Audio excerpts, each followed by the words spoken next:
तो ठीक है, हम लास्ट में हम कर रहे थे अभी पॉपुलेशन। तो आपको मैंने बताया कि व्हाट इज पॉपुलेशन। पॉपुलेशन किसी भी पर्टिकुलर जियोग्राफिकल एरिया में एक स्पीशीज के जो ऑर्गेनिज्म है उनका जो टोटल नंबर है, that is known as population. तो जो भी पॉपुलेशन होती है वो ज्यादातर सब ग्रुप्स में डिवाइडेड होती है। सब ग्रुप्स को हम क्या कह देते हैं, डीम्स और लोकल पॉपुलेशन। अब थर्ड पॉइंट पे आ जाते हैं। थर्ड लेवल क्या है हायरार्की का? पहला लेवल था ऑर्गेनिज्म, दूसरा लेवल था population. Now third level is biotic community or biological community.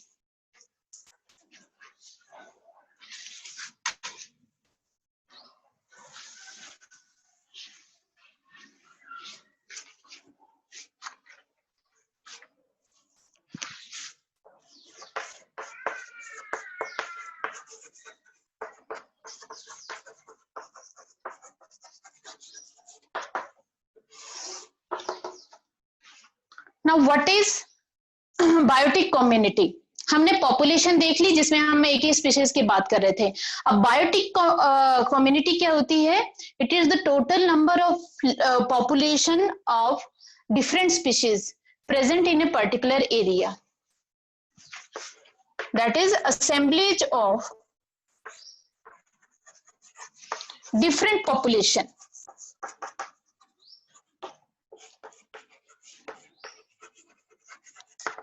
interacting in a particular geographical area. अब यहां पे क्या आ गया, जो बायोटिक कम्युनिटी है उसे, वो क्या है बायोटिक कम्युनिटी कि बहुत सारी, अब पहले हमने पॉपुलेशन सिर्फ एक स्पीशीज की बात की, अब ये आगे कम्युनिटी। आप वैसे भी जानते हैं कम्युनिटी किसे कहा जाता है, जहां पे अलग अलग जगह से आए हुए लोग एक ही जगह पे रहते हों, एक एरिया में रहते हैं, हम उसको कहते हैं ये हमारी कम्युनिटी है।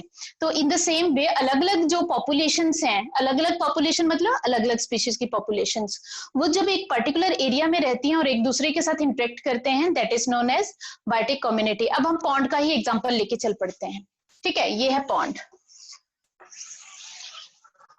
अब इसमें देख लेते हैं कि कौन कौन सी, अभी हमने क्या कहा था कि यहाँ पे फ्रॉग्स हैं। ठीक है, यहाँ पे एक स्पीशीज है जिसको हम एक एफ कर देते हैं, एफ एफ, यहाँ पे एफ, ये फ्रॉग्स हैं, यहाँ पे भी हैं, ये फ्रॉग हैं। क्या फ्रॉग के अलावा पॉन्ड में और भी लिविंग ऑर्गेनिज्म, किसी और की भी पॉपुलेशन प्रेजेंट होती है? Yes, there are fishes also. ठीक है, यहाँ पे हम कह रहे हैं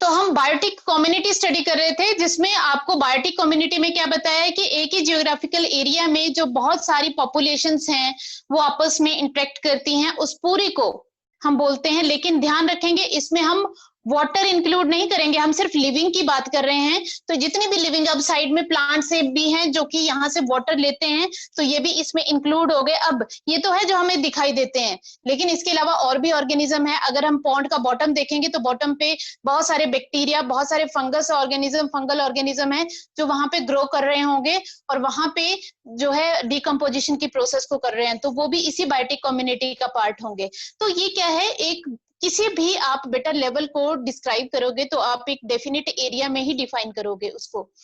अब एक छोटा सा बायोटिक कम्युनिटी में और आपको बताती हूँ। आपके घर में एक पॉट है, फ्लावर पॉट है, फ्लावर पॉट में आपने एक फ्लावर लगा रखा है, वहां पे भी एक बायोटिक कम्युनिटी है। उस फ्लावर के ऊपर बहुत सारे इंसेक्ट्स आते हैं, उस फ्लावर के अंदर बहुत सारे छोटे छोटे जो है इंसेक्ट्स जो है वो रहते हैं।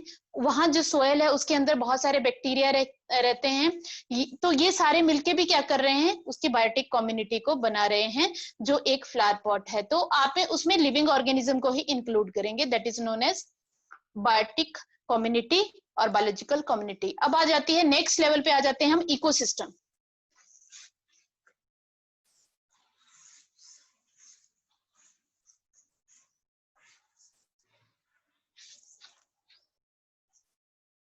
पहले हमने देखा इंडिविजुअल,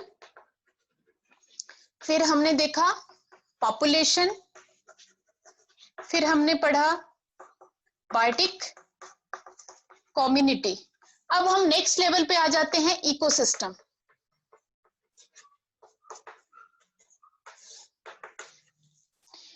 इकोसिस्टम आपने पहले भी सुना होगा, it is a self sustaining unit of environment which can maintain itself, it has its biotic and abiotic factor. मतलब जो हमारा एनवायरनमेंट है, एनवायरनमेंट में आप ध्यान रखेंगे, एनवायरनमेंट में आपके लिविंग फैक्टर और नॉन लिविंग फैक्टर दोनों ही आ जाते हैं। एनवायरनमेंट जब भी बात करते हैं कि हमारा एनवायरनमेंट, तो एनवायरनमेंट में लिविंग भी आता है, नॉन लिविंग भी आता है। तो इकोसिस्टम की बात करें, हमारा जो एनवायरनमेंट है उसकी कोई स्पेसिफिक जो इंडिपेंडेंट यूनिट है जो अपने आप को खुद मेंटेन करके रखती है, that is known as ecosystem. और इसके अंदर कुछ स्पेसिफिक बायोटिक और एबायोटिक फैक्टर होते हैं।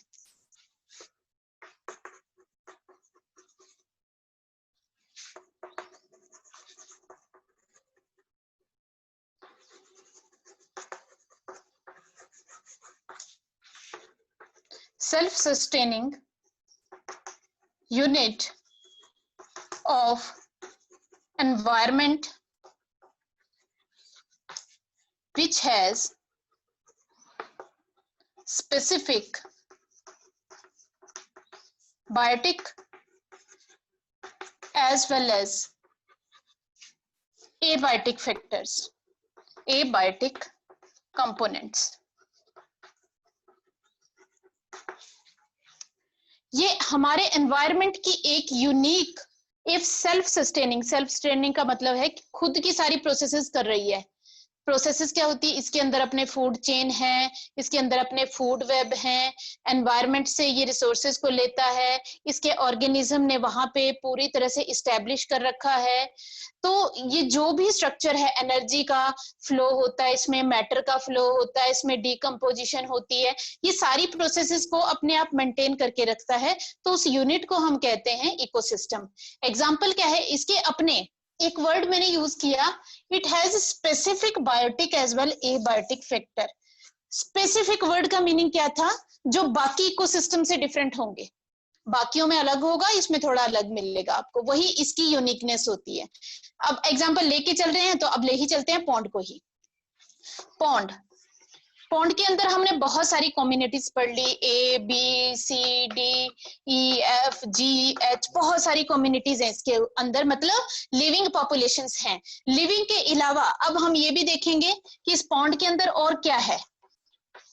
पॉन्ड के अंदर जो है वाटर है, एबायोटिक फैक्टर में वाटर आता है, इसके बॉटम पे क्या है, सोयल भी है, इस वाटर के अंदर क्या है, एयर भी है। तो ये 3 एबायोटिक फैक्टर हैं। अब पहले तो हमने सिर्फ लिविंग ऑर्गेनिज्म को अज्यूम किया था, अब हम पूरे पॉन्ड को अज्यूम कर रहे हैं जिसमें हम उसके एबायोटिक और बायोटिक फैक्टर लेके चलते हैं।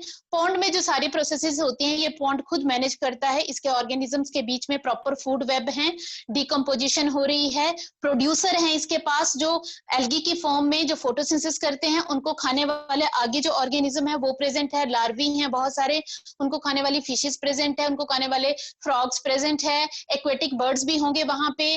तो ये सारे के सारे एक पूरी फूड चेन, फूड वेब को वहां पे बना रहे हैं और ये अपने आप को मैनेज करके रखता है खुद, तो इसको बोलते हैं इकोसिस्टम। तो इस तरह से और कौन कौन से इकोसिस्टम। अब एक बात और स्पेसिफिक वर्ड बात करती हूँ, यहाँ का जो वाटर है वो अगर रिवर से कंपेयर करेंगे तो अलग मिलेगा, उसको लेक से कंपेयर करेंगे तो अलग मिलेगा, और इसके अंदर जो फ्रॉग की स्पीशीज है बाकियों से थोड़ा डिफरेंट मिलेगी। इसके यहाँ जो एल्गी हैं आपको डिफरेंसेस देखने को मिलेंगे कि पॉन्ड टू पॉन्ड तो सेम रहेगा उस एरिया का, लेकिन अगर बाकी वाटर बॉडी से कंपेयर करेंगे तो आपको डिफरेंस देखने को मिलेंगे कि यहाँ हम हमेशा कहेंगे कि इसके अंदर ये वाली स्पीशीज प्रेजेंट होती हैं हमेशा। अब इसके अलावा और कौन कौन से इकोसिस्टम है, इसके अलावा mountain, that is an ecosystem, river, that is an ecosystem, lake, an ecosystem, forest, an ecosystem, grassland, an ecosystem, ये सारे के सारे इकोसिस्टम है। तो इकोसिस्टम कई बार हमारे से ये पूछा जाता है कि एक एक्वेरियम रखा है अपने घर में, उसमें फिशेस हैं, आप उनको फूड प्रोवाइड कर रहे हो, क्या वो एक कंप्लीट, हालांकि इसको आर्टिफिशियल इकोसिस्टम कहते हैं, क्या वो एक कंप्लीट इकोसिस्टम है या नहीं है? इसका आंसर जब हम ये क्लास एंड करेंगे तो आप लोग देंगे कि अगर वो कंप्लीट नहीं है तो उसका कौन सा कंपोनेंट वहां पे प्रेजेंट नहीं है, ये भी आपको मुझे बताना है, ठीक है। अब ये तो थे इकोसिस्टम। कुछ इकोसिस्टम हमने भी बनाए हुए हैं, लाइक क्रॉप्स हैं, crop field, sorry, crop field जो है वो भी एक आर्टिफिशियल इकोसिस्टम है जो हमने बनाया है, उसमें भी वो सारे कंपोनेंट प्रेजेंट होते हैं, उसके बायोटिक और एबायोटिक फैक्टर सारे कंप्लीट प्रेजेंट होते हैं। तो अब नेक्स्ट लेवल पे आ जाते हैं हम, biome.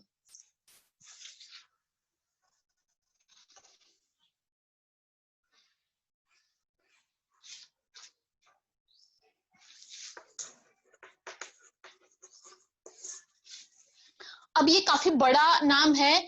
It is a large regional unit of land और any area which is delimited by its climatic factors। अब ये climatic factors क्या होते हैं?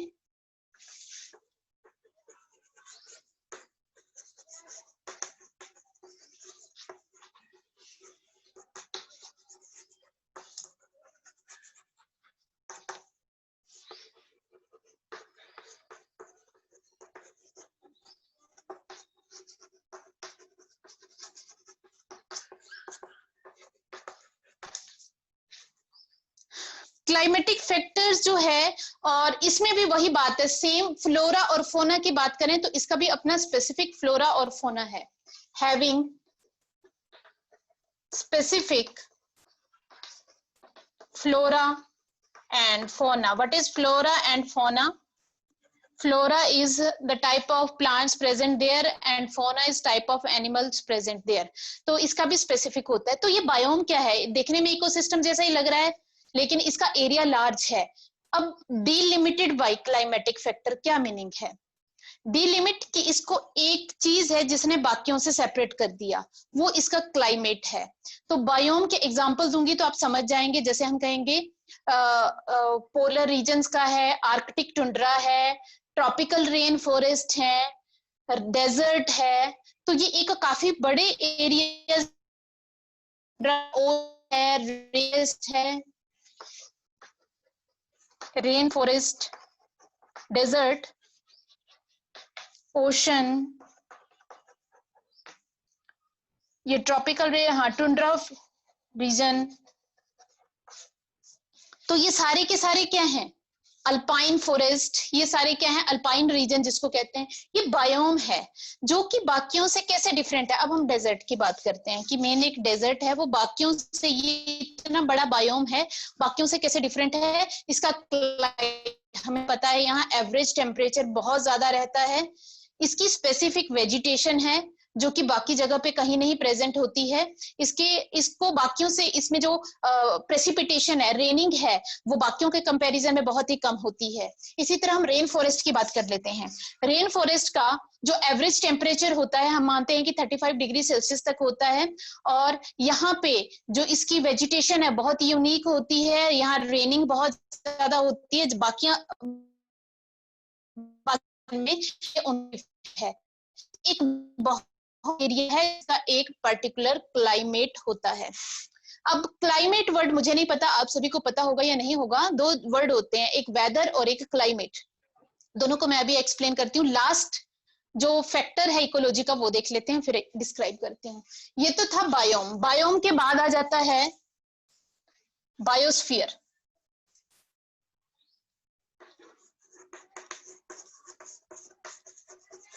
बायोस्फीयर अर्थ का वो सारा पार्ट जिसके ऊपर लाइफ प्रेजेंट है, और उसके नॉन लिविंग फैक्टर्स को भी हमने इंक्लूड कर दिया वहीं के। The part of earth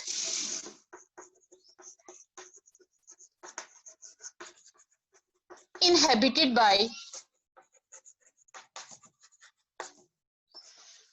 life with its abiotic factors।